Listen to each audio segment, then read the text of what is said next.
Hello, everybody, and welcome to Release the Adventure, a podcast all about getting outside and living your best life, trying to provide you your inspiration to go out and try new adventures.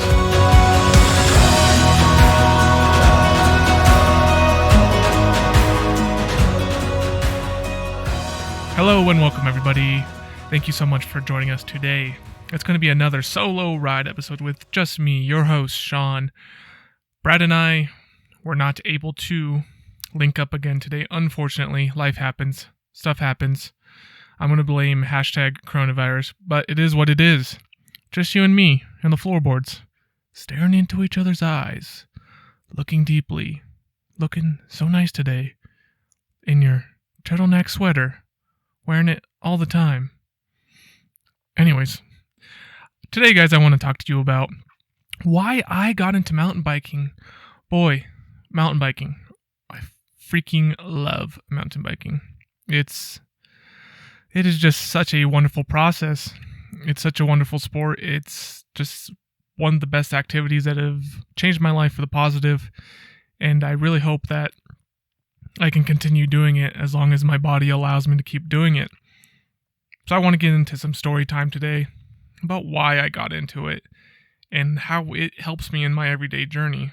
So we're going to have to go into the way back machine about 3-4 years ago now, I would say, and the process leading up to why I got into mountain biking. So this is not to be melodramatic or looking for pity or anything, but the story is going to be a little bit on the sad side.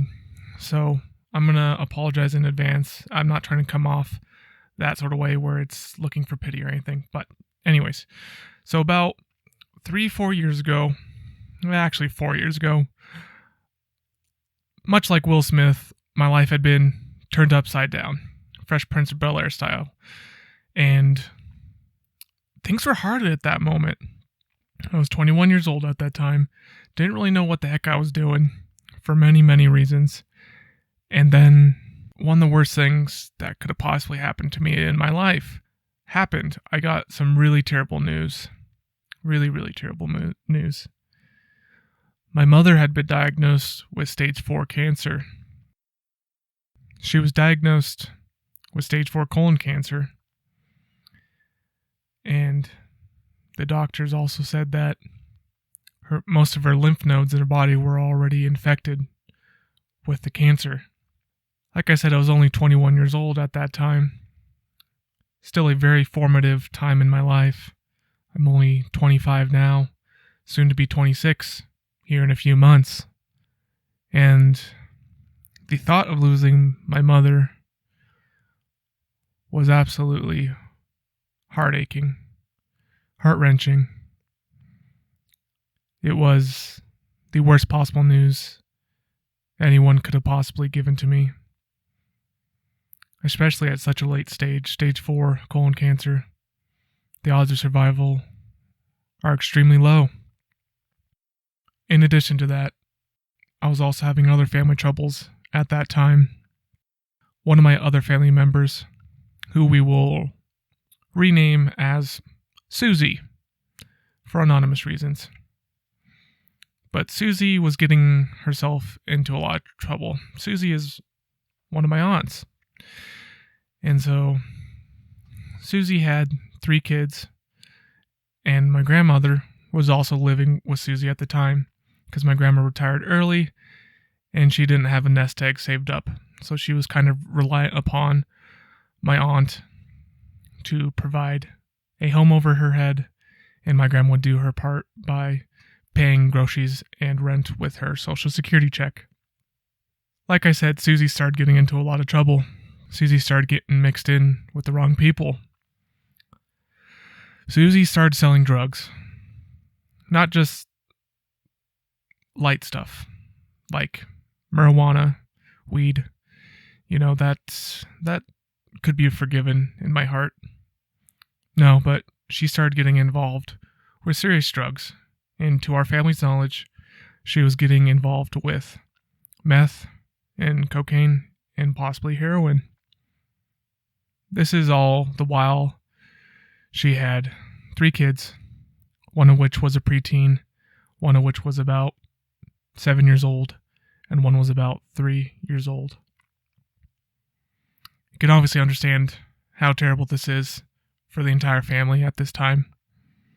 The kids were growing up in an extremely hostile and toxic environment.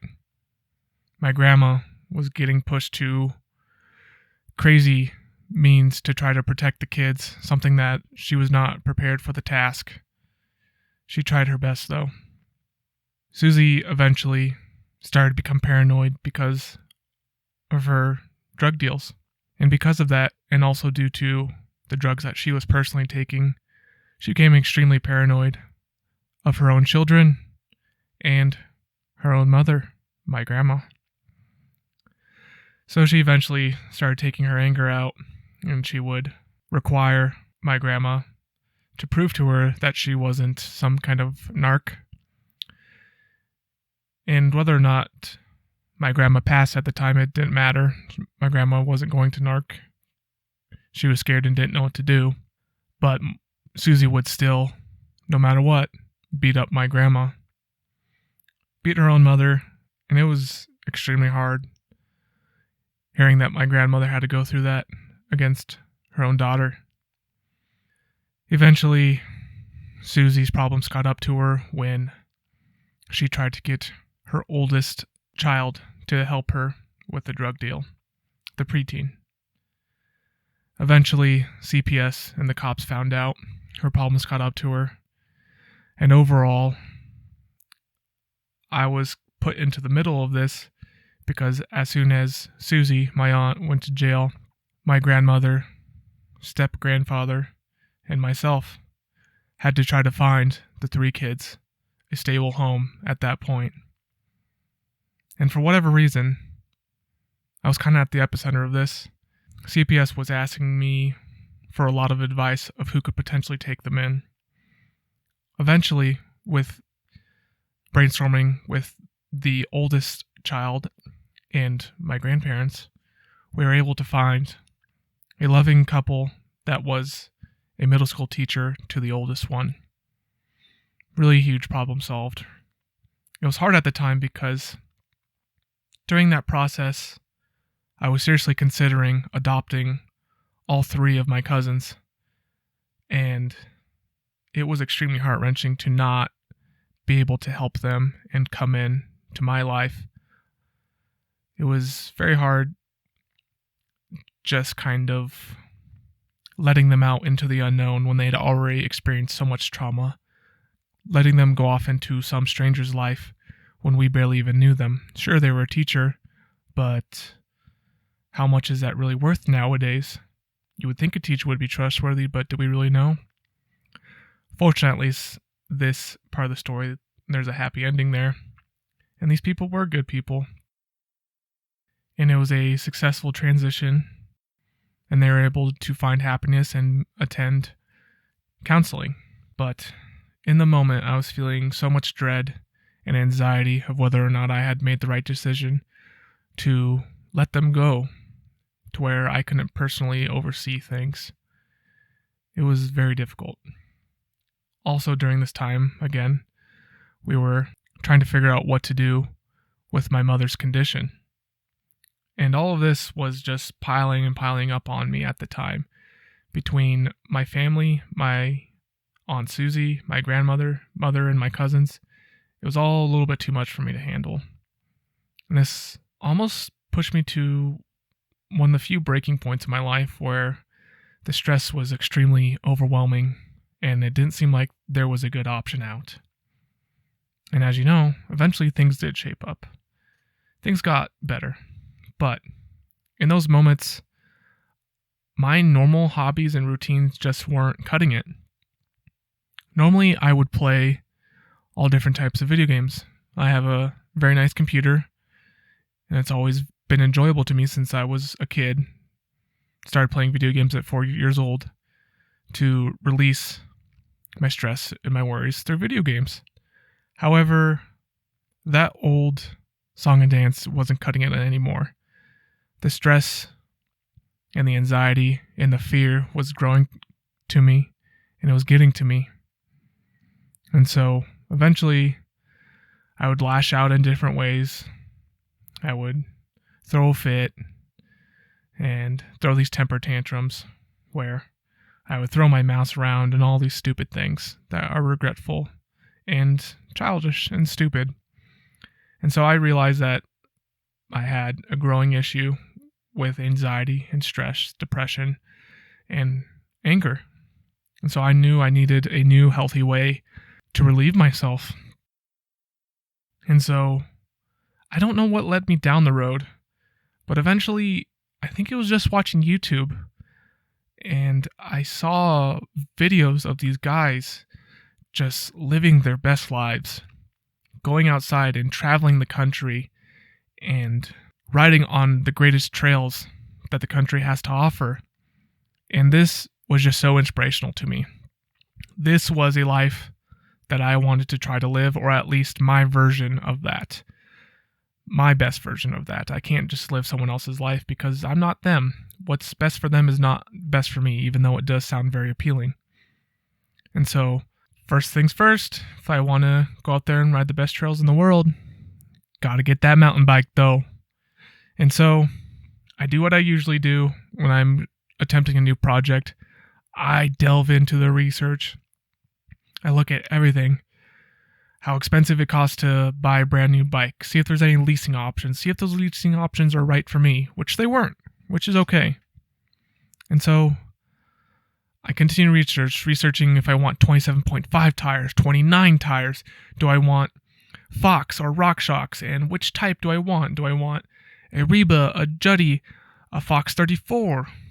There's so many good options. And do I want a 30mm stem, a 80mm stem? So many cool and exciting things. And I got none of those. Absolutely none of those. Instead, what I did was I went down the financially frugal route, and I went to my local bike co-op, my local nonprofit that just sells used bike parts, and they help fix bikes too. And so I went there, bought my first mountain biking frame, a extra large frame that doesn't really even fit me to this day, Trek Gary Fisher aluminum. Really cool frame for 2001. However, for 2016, pretty outdated, but it had all of the necessary functions of the frame that needed to be filled. Needed to have mechanical disc brakes. Needed to have the right size of headset so I could have a proper front shock. Overall, the frame allowed me adaptability and room to upgrade in the future, which was highly appreciative.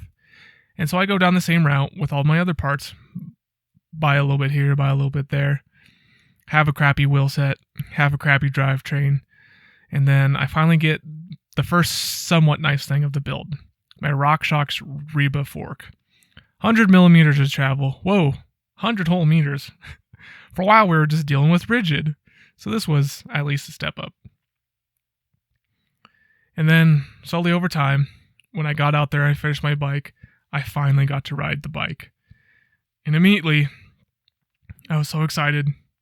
Even though I wasn't very good, it was so good just to be out there, to be experiencing nature, and to be exercising, feeling good, and gaining confidence and self-esteem because I liked what I was doing. I was proud of what I was doing. I saved up money, and I did it. Even with only the spared little amounts of money that I had, I slowly saved up. I got my bike done, and I was proud of myself. And that was a big self-esteem boost for me. And same thing when I was getting out there riding.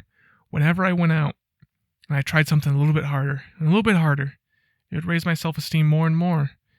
And sometimes when I fell down, yeah, I'd get knocked down a peg or two on the self-esteem. But you know what? I was happy I tried it. I was happy I tried the next big thing. During my rides, there was so much to think about, with my mom having cancer, Susie in jail, the kids in CPS, my grandma worried what's going to happen to the kids. There was a lot to consider, a lot on my plate. And so, whenever I was riding, it would give me this time to think, a lot of time to think sometimes. And because I'm concentrating on the trail, concentrating on what's in front of me, concentrating to make sure I'm not falling down all the time, concentrating to make sure I'm not going to break myself by the end of this ride. It would provide a necessary funnel to my thoughts. There'd only be so many thoughts that could come in and out of my head. And so, instead of having all these things piling on and being overwhelming all at the same time, I could filter them out and process them individually in a safe space that I enjoyed. And so I was able to slowly but surely process the mortality of my mother, the craziness and uncertainty of my aunt, and trying to figure out how I can help my cousins with their personal trauma.